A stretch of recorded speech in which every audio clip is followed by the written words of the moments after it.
Kaikki tuntuu nyt puhuvan tekoälystä ja siitä, miten se muuttaa koko maailman. Mutta kukaan ei kerro, että miten ja miksi tämä muutos käytännössä tapahtuu. Mun nimi on Santeri Leinonen ja sen takia mä halusin tehdä tämän 4-osaisen videosarjan. Tässä ensimmäisessä videossa me puhutaan rahasta. Viekö tekoäly oikeasti ihmisten työpaikat ja miten se voisi tapahtua?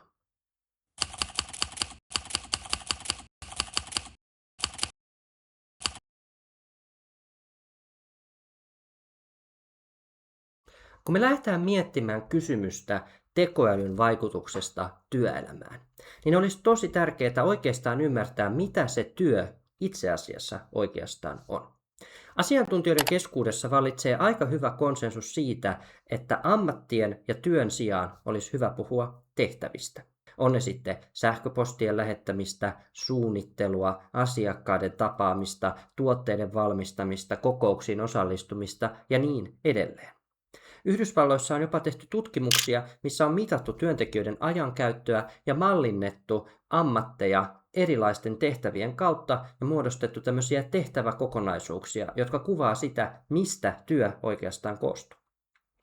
Jos me nyt sitten lähdetään miettimään tekoälyn vaikutuksia työelämään, niin itse asiassa tekoäly vaikuttaa erilaisiin tehtäviin eri tavalla.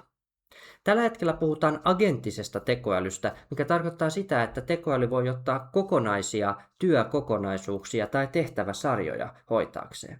Siinä tekoälylle annetaan joku tietty alkutehtävä ja sitten se seuraa ohjeita suorittaen vaikkapa jonkun vähän isomman kokonaisuuden, kuten blogin kirjoittamisen alusta loppuun ihmisen ohjeiden perusteella. Kun me lähdetään arvioimaan, että mitkä työtehtävät on kaikista alttiimpia tekoälylle, niin totta kai me voidaan todeta, että tietokoneella tehtävät työtehtävät. Ja tästä on tehty erilaisia mallinnuksia.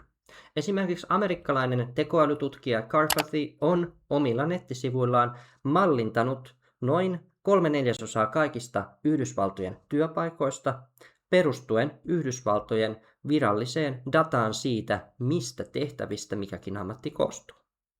Kuinka alttiita tietyt työpaikat ovat tekoälyn vaikutuksille ja kuinka paljon työntekijöitä näihin työpaikkoihin kuuluu. No, mä otin tämän saman datan ja vertasin sitä Suomen tilastokeskuksen tekemiin arvioihin siitä, missä eri ammateissa suomalaiset on nyt töissä. Ja tämä data paljastaa jotakin todella mielenkiintoista siitä, kuinka vaarassa suomalaisten työpaikat ovat tekoälyn vallankumouksen aikana.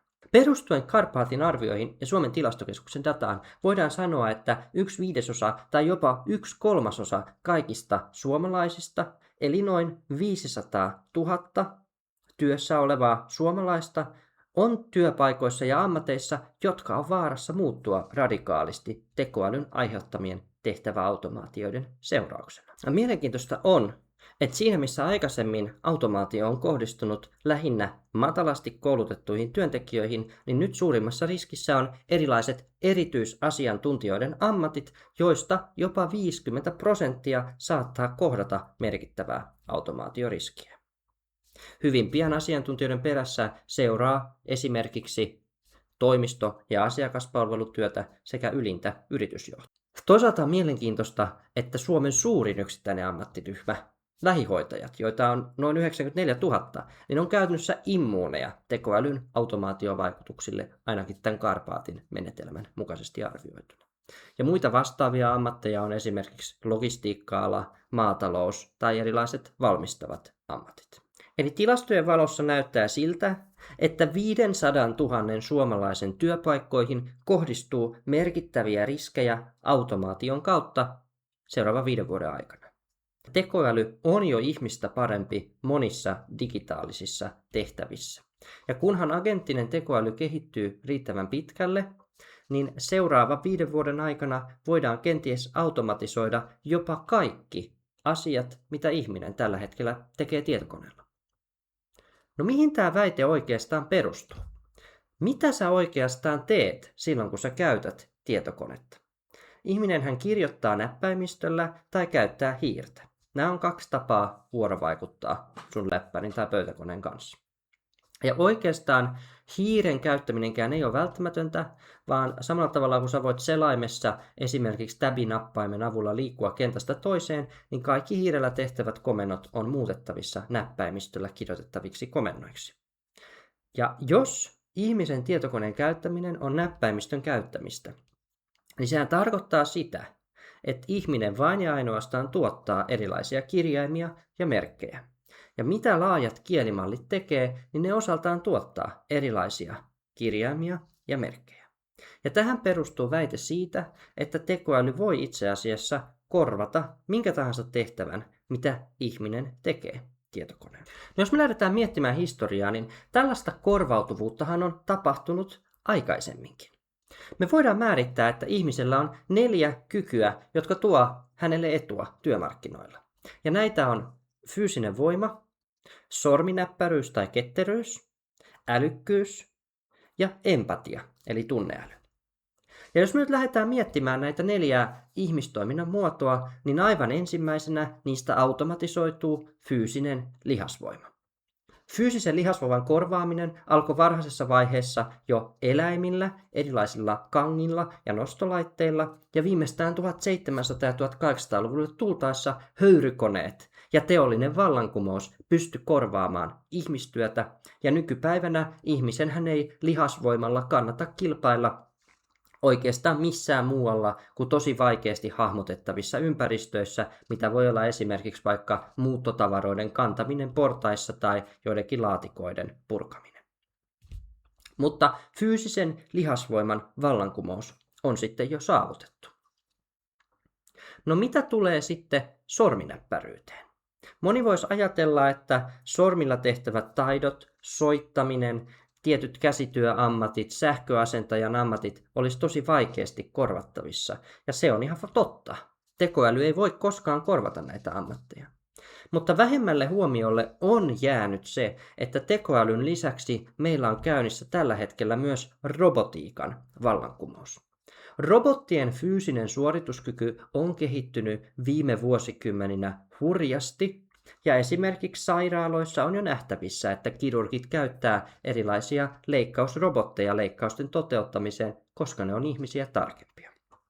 Ja sekä Yhdysvalloissa, Kiinassa että Euroopassa on jo onnistuttu kehittämään robottikäsiä, joiden hienomotoriikka on vähintään ihmisen tasolla, ellei jopa parempi.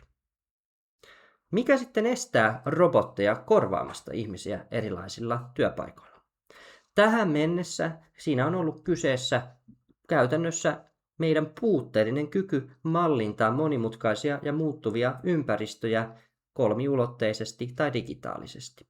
Jos me ajatellaan esimerkiksi ihmisen kotia, joka on aika yksinkertainen ympäristö ihmiselle toimia, niin robotille se voi olla lähes mahdoton ympäristö, koska kotona kaikki tavarat voi olla joka päivänä eri paikoissa. Sulla voi olla keittiössä vaikka 6 tai 15 erilaista mukia, jotka ihmiselle on kaikki samanlaisia, mutta robotti joutuu eri tavalla opettelemaan, miten niiden mukien kanssa toimitaan ja miten niitä käytetään. Ja tekoäly onkin nyt osittain ruokkimassa tätä robotiikan vallankumousta, sillä tekoälyn avulla roboteille saadaan ensimmäistä kertaa kunnolla mallinnettua digitaalisesti sitä ympäröivää maailmaa. No 3. ihmisen ominaisuus eli älykkyys tai kyky käsitellä tietoa on tietysti se kenttä, jossa tekoäly tulee eniten mullistamaan ja kilpailemaan ihmisten kanssa. Tällä hetkellä jo näyttää siltä, että esimerkiksi tietotekniikassa, datan käsittelyssä, sihteeritöissä, muissa asiantuntijatöissä, niin tekoäly on jo jonkun verran vienyt työpaikkoja. Ja mitä pidemmälle tämä kehitys menee, niin sitä vaikeampi yksittäisten ihmisten, jolle he olansa huippuasiantuntijoita, niin on kilpailla tekoälyn kanssa. Ja jäljelle jää siis ihmistyön viimeinen linnake, empatia, tunneäly. On arvioitu, että kaikkein parhaiten tekoälyn automaatiota kestää sellaiset työtehtävät, joissa ihminen tuottaa lisäarvoa joko olemalla läsnä ihmisenä ihmiseltä, kuten hoivatyössä, olemalla vaikka fyysinen esiintyjä jossakin teatterissa, tai jos ihmiset haluaa maksaa luksusylimääräistä jostakin asiakaspalvelutuotteesta. Mitä se tarkoittaa, jos nämä työn eri muodot ja osa-alueet tultaisiin automatisoimaan niin, että ihmiset ei voi enää kilpailla niiden kanssa. Kaikkina aikaisempina vuosina tietysti tuottavuuden kasvu on johtanut myös hyvinvoinnin kasvuun. Kun ihmisen ei enää tarvitse tehdä jotakin työtä, niin meillä vapautuu ihmisiä pienenevän väestön Suomessa tekemään jotakin muita töitä. Eli voisiko tekoäly olla ratkaisu työvoimapulaan ja yltäkylläisyyteen? Mutta eikö kuitenkin uusi teknologia ole luonut aina myös uusia työpaikkoja? Eli voisiko nämä ihmiset siirtyä jonnekin muualle töihin?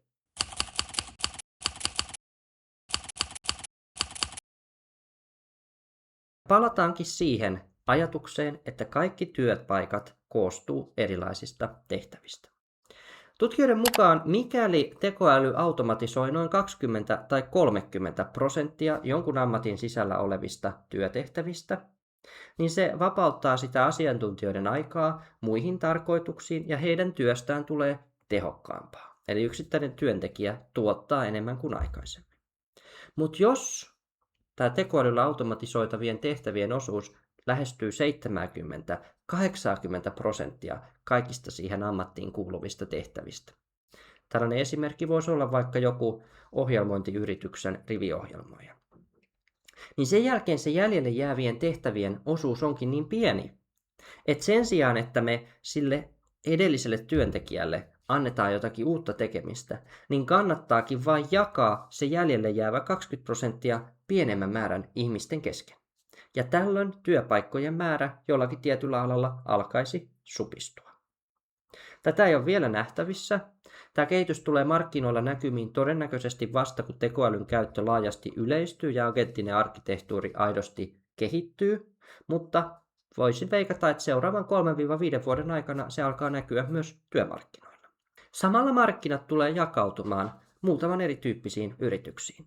Sellaisiin yrityksiin, jotka ei lähde vähentämään työntekijöiden määrää, vaan säilyttää suunnilleen samanlaisen työntekijärakenteen, ehkä vähän aiempaa tehokkaampina. Ja sitten sellaisiin yrityksiin, jotka radikaalisti muuttaa niiden työntekijöiden työnkuvaa, jos edellisten työntekijöiden tehtävistä katosi 80%. Ja tässä vaikuttaa myös eri maiden erilainen työmarkkinalainsäädäntö siitä, että miten joustavasti yritykset voi erottaa työntekijöitään tai siirtää niitä tehtävästä toiseen. Mutta todennäköisesti kansainvälisillä markkinoilla, globaalissa taloudessa, niin muutamassa vuodessa kilpailuetua saavuttaa erityisesti pienet, dynaamiset yritykset, jotka pystyy muuttamaan niiden työntekijöiden työnkuvia ja tekemään saman suoritteen pienemmällä määrällä työntekijöitä. Automaatiota tutkivassa taloustieteessä on määritetty, että oikeastaan kone korvaa ihmisen silloin, kun 4 ehtoa täyttyy. Ja nämä 4 ehtoa on se, että kone pystyy tekemään jonkin asian halvemmin, nopeammin, turvallisemmin ja paremmin kuin ihminen. Käydään näitä läpi yksi kerrallaan, että mitä tämä tarkoittaa käytännössä. Paremmin tarkoittaa sitä, että se tekoälyn tai automaation tai koneen tuottama tuote on joko laadultaan parempi kuin ihmisen tekemä tuote, tai vähintään, että se on laadultaan ennustettavampi. Koska yksittäiset ihmiset niin väistämättä tekee vähän erityyppisiä asioita ja tuottaa vähän erilaisia tuotteita silloin, kun ne käsityönä tekee esimerkiksi asiantuntija-arvioita.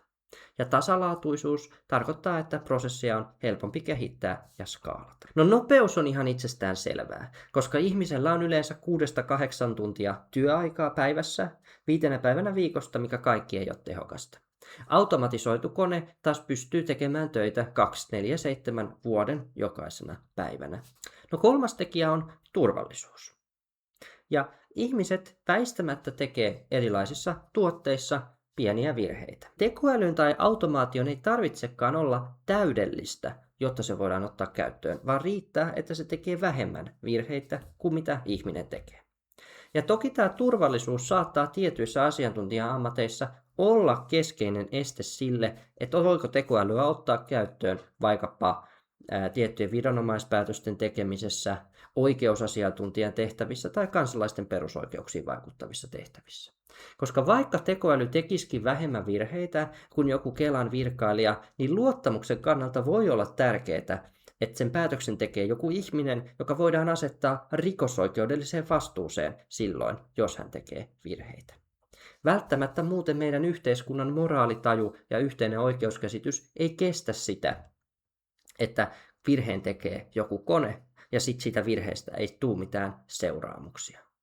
Vaikkakin sen virheestä kärsivän kansalaisen näkökulmastahan lopputulos on ollut täysin sama. No viimeinen kysymys on tietysti hinta. Kuinka paljon maksaa investoida sen automaation tai tekoälyjärjestelmän hankkimiseen verrattuna siihen, että saatat ihmisen ja alat maksaa sille palkkaa?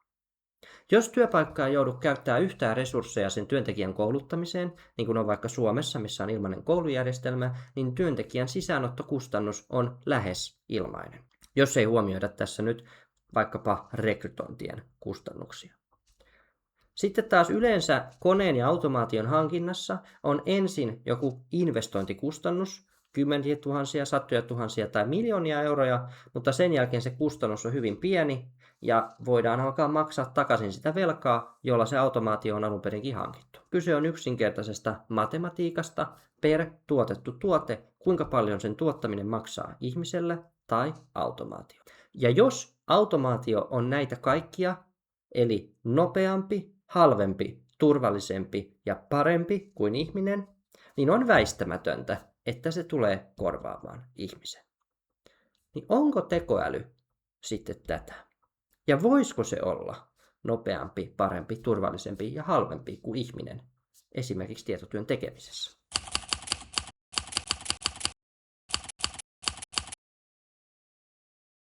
Usein sanotaan, että teknologia kuitenkin luo uusia ammatteja. Niin mietitään hetki tätä kysymystä. Katsotaan vähän Suomen lähihistoriaan. Ja mennään esimerkiksi Kouvolan seudulle Kaakkois-Suomeen. Sotien jälkeen jälleenrakennuksen kausi oli Suomessa paperiteollisuuden kulta-aikaa. Meillä padottiin jokia, rakennettiin isoja tehtaita, jotka työllisti paljon ihmisiä.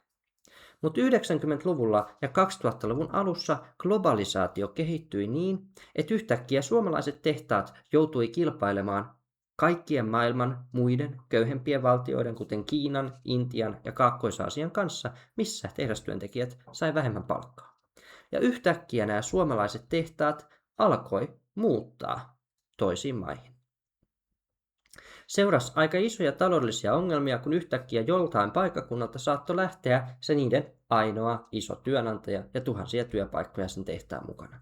Ja tämä oli myös merkittävä ongelma suomalaisessa politiikassa 2010-luvulla. On totta, että Suomeen on sen jälkeen syntynyt paljon uusia työpaikkoja, vaikka ohjelmointiin, tekoälyyn, erilaiseen yritystoimintaan. Mutta ne henkilöt, jotka oli vaikka 50-vuotiaita paperityöntekijöitä, olleet koko ikänsä tehtaalla töissä, niin ei koskaan päässeet kiinni näihin uusiin työpaikkoihin. Esimerkiksi perussuomalaisten työministeri Lindström, niin hänen kaudellaan luotiin jopa uutta lainsäädäntöä siihen, että työntekijöiden olisi helpompi siirtyä pitkäaikaistyöttömyydestä etukäteen suoraan eläkkeelle ja näin tarjottaisiin yksilöille oikeudenmukaisempia kohtaloita. Mutta meidän nykyinen suomalainen yhteiskunta on vahvasti rakennettu sen ajatuksen varaan, että ihmisten on tehtävä työtä ja saatava palkkaa. Joten mitä oikeastaan tapahtuu, jos 500 000 suomalaista, eli melkein 10% koko maan väestöstä, yhtäkkiä menettäisi heidän palkkatyönsä, eikä heillä olisi kykyä saada mitään toista ammattia? Jos kansalaisella ei ole palkkaa, niin silloin hän ei myöskään voi ostaa erilaisia tuotteita, mitä nämä yritykset automaatiolla valmistaa. Nykyaikaisessa yhteiskunnassa rahasta onkin tullut paitsi selviytymisen, niin myös yhteiskunnallisen osallisuuden muoto. Joten jos ei sulla ole rahaa, esimerkiksi palkan tai sijoitusten muodossa, tai vaikka tukien muodossa, niin sä et käytännössä voi osallistua suureen osaan yhteiskunnasta. Eli tekoälyssä onkin vaara syrjäyttää ihmisiä työmarkkinoiden ja sitä kautta suomalaisen yhteiskunnan ulkopuolelle. No mikä sitten on osallisuuden tulevaisuus tekoälyn jälkeisessä Suomessa? Me voidaan määrittää 3 keskeistä käsitettä, jotka on yrittäjyys, omistajuus ja osallisuus. Jos me aloitetaan näistä helpoimmasta, eli yrittäjyydestä, niin todennäköisesti merkittävä osa niistä asiantuntijoista, jotka menettää työnsä tekoälylle, niin joutuu joko vaihtamaan ammattia tai siirtymään yrittäjiksi.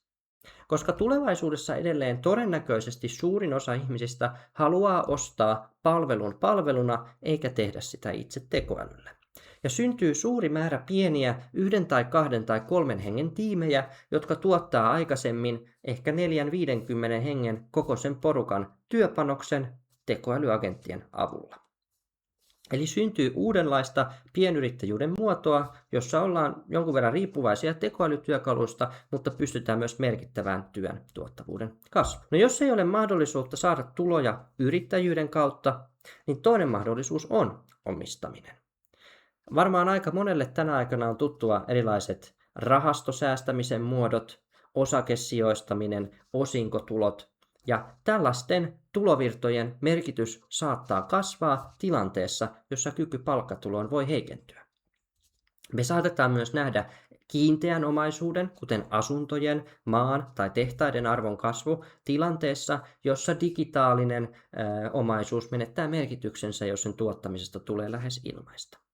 Eli omaisuuden arvo tulee kasautua semmoisiin kohteisiin, joita on tässä maailmassa rajallinen määrä, ja ne tulee todennäköisesti lyhyellä aikavälillä olemaan fyysisiä asioita, vaikka 2030-luvulla. Toisaalta me saatetaan nähdä myös erilaisia osuuskuntatoiminnan muotoja, joissa paikalliset ihmiset liittyy yhteen omistaakseen esimerkiksi sähkövoimaloita, datakeskuksia tai muita tekoälyn tarvitsemia infrastruktuureja. Kolmas kokonaisuus tulee olemaan erilaiset osallisuuden erilaiset muodot, missä ihmisille esimerkiksi maksetaan tukea, vaikkapa universaalia perustuloa sen takia, että he on jonkun tietyn maan kansalaisia. Ihmisillä on oikeuksia olla osallisia demokraattisesta yhteiskunnasta tai he käyttää erilaisia palveluita. Oleellinen kysymys tulee kuitenkin olemaan se, että kun meillä on erilaisia ihmisten yhteisöjä ja erilaisia yksilöitä, niin kuka omistaa ne tulevaisuuden tärkeimmät palvelut ja tuotteet? Joutuuko itse asiassa suurin osa suomalaisista olemaan vuokralaisia, eli maksamaan erilaisia kuukausipohjaisia lisenssejä? Jo nyt on nähtävissä vaikka Netflixissä ja Spotifyssa, että sä et voi ostaa sitä pysyvästi itsellesi, vaan sä joudut maksamaan siitä tilausmaksua, eli käytännössä digitaalista vuokraa. Ja tämä on nähtävissä sama käsitys myös vaikkapa Microsoftin tuotteissa, PowerPointissa, Excelissä, Wordissä ja kaikissa muissakin digitaalisen työn tekemiseen tarvittavissa palveluissa. Eli avainkysymys onkin se, tuleeko Suomesta tekoälyn torppari?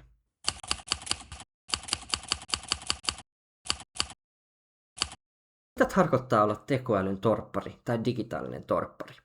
Jotta tätä käsitettä voi ymmärtää, niin meidän pitää palata noin 150 vuotta taaksepäin Suomen historiassa. Torpparit oli maaseudulla asuvia tilattomia henkilöitä, jotka viljeli maata, mutta ei omistaneet sitä omaa maatilansa. Yleensä tilanne oli se, että he oli esimerkiksi jonkun kartanon tai pappilan, eli kirkon tai aatelisten mailla, saaneet sieltä jonkin metsäpläntin ja sitten itse raivanneet sen metsäpläntin itselleen maatilaksi. Jotta torppari sai oikeuden viljellä maata sillä itse rakentamallaan maatilalla, niin hänellä oli tehtävä taksvärkkiä, eli maksettava vuokraa työpäivien muodossa tekemällä työtä muutamia päiviä tai jopa viikkoja vuodessa sille tilan omistajalle. Ja syntyykin sanonta, että kuu on torpparin aurinko, koska ensin päivällä torpparit teki töitä tilanomistajan maatilalla ja sitten yöllä sillä omalla maatilalla. Torppari on siis henkilö, joka joutuu maksamaan vuokraa oman työnsä tekemisen mahdollistamiseksi. Digitaalinen aikakausi on omalla tavallaan jo tehnyt monesta asiantuntijasta ja jopa Suomen valtiosta torpparin. Ja sen takia onkin tosi tärkeää kysyä, kuka omistaa ne työkalut, joilla sä teet omaa työtäsi. Me voidaan katsoa tätä erilaisilla tasoilla. Yksilön tasolla ihminen vuokraa erilaisia työkaluja tilauspohjaisesti ja sitten maksaa siitä kuukausittaista lisenssiä. Lähtökohtaisesti tämä ei välttämättä ole ongelma, mutta jos tietyt toimijat saa digitaalisen monopolin, niin kuin vaikka tekoälyfirmojen kohdalla voisi käydä, niin ne voi vähitellen lähteä nostamaan hintoja niin korkealle, ettei tavallisella ihmisellä ole niihin enää varaa, tai että suurin osa voitoista valuu näiden yhtiöiden taskuun. No, itse uskon, että tekoälyyhtiöt on pikemminkin vähän niin kuin puhelinyhtiöitä, eli että kilpailevia tarjoajia säilyy riittävän monta, ja tekoälytilaus on vähän niin kuin puhelimen liittymä, että semmoinen nyt on jokaisella suomalaisella, mutta sitä ei ihan hirveästi päivittäin ajattele, että paljonko siitä maksaa ja keneltä se tulee, koska se on suhteellisen halpa ja tasalaatuinen tuote. Kansantalouden näkökulmasta, Suomen valtion näkökulmasta, voidaan myös olla tekoälyn torppareita. Ja se tarkoittaa sitä, että siinä missä aikaisemmin, kun sä ostit kaupasta jonkun tuotteen, niin se yritys maksoi palkkaa siinä firmassa oleville työntekijöille ja se raha jäi kiertämään Suomeen. Niin nyt digitaalisten palveluiden aikana jokaisesta ostoksesta, tuotteesta ja maksutapahtumasta siirtyy pieni vuokra ulkomaille. Eli Suomen valtion talouden ja kansantalouden sisällä kiertävän rahan määrä pienenee, jos ei me vastaavasti saada ulkomaille myytyä jotakin muita tuotteita. Ja pahimmillaan tämä voi aiheuttaa merkittäviä riippuvuussuhteita Euroopan ja yhdysvaltalaisten yritysten välille. No kolmas riippuvuuden tai torpparuuden taso on tietysti itsenäisyyden taso. Jos me ollaan riippuvaisia kriittisissä tuotteissa ulkomaisista toimittajista, ne voi alkaa käyttää näitä painostuskeinoina meidän kiristykseen. Tästä on lähihistoriasta esimerkkejä. Sillä esimerkiksi 60-, 70- ja 80-luvulla, kun Neuvostoliitto oli vielä voimissaan, niin Neuvostoliitosta rakennettiin kaasuputkia itäiseen Eurooppaan, kuten Itä-Saksaan, Puolaan, Tsekkoslovakiaan tai Unkariin. Ja näiden kaasuputkien avulla, joita Neuvostoliitto kutsui Venäjäksi druzhbaksi, eli ystävyydeksi, niin Venäjä myi halpaa maakaasua ensin Neuvostoliittona liittolaisilleen ja Neuvostoliiton romahtamisen jälkeen Euroopan unioniin. Krimin miehityksen 2014 ja Ukrainan sodan 2022 alkamisen jälkeen Venäjä käytti näitä kaasuputkia kiristääkseen Euroopan valtioita. Tekoälyn näkökulmasta tärkein kysymys seuraavan 5 vuoden aikana ei olekaan se, että menetätkö sä työpaikkaasi ja palkkaasi, vaan menetätkö sä kykysi olla osallisena tässä yhteiskunnassa. Ja sen takia, kun me lähdetään ratkomaan tekoälyn taloudelle muodostamia uhkia, niin meidän pitää ryhtyä ratkomaan tätä osallisuuden kysymystä. Samalla tavalla kuin Suomessa tehtiin 1910- ja 20-luvulla sisällissodan jälkeen erilaisia uudistuksia ja torpparinvapautuslakeja, joilla torpparit sai ostaa maatiloita itselleen, niin myös nykyihmisille pitää tarjota mahdollisuus olla osallisena digitaalisesta infrastruktuurista. Ja jos sä et voi enää saada palkkaa ja työtä, niin on kuitenkin yksi resurssi, joka on edelleen toistaiseksi Euroopassa sun hallinnassasi. Ja se on sun yksityinen datasi.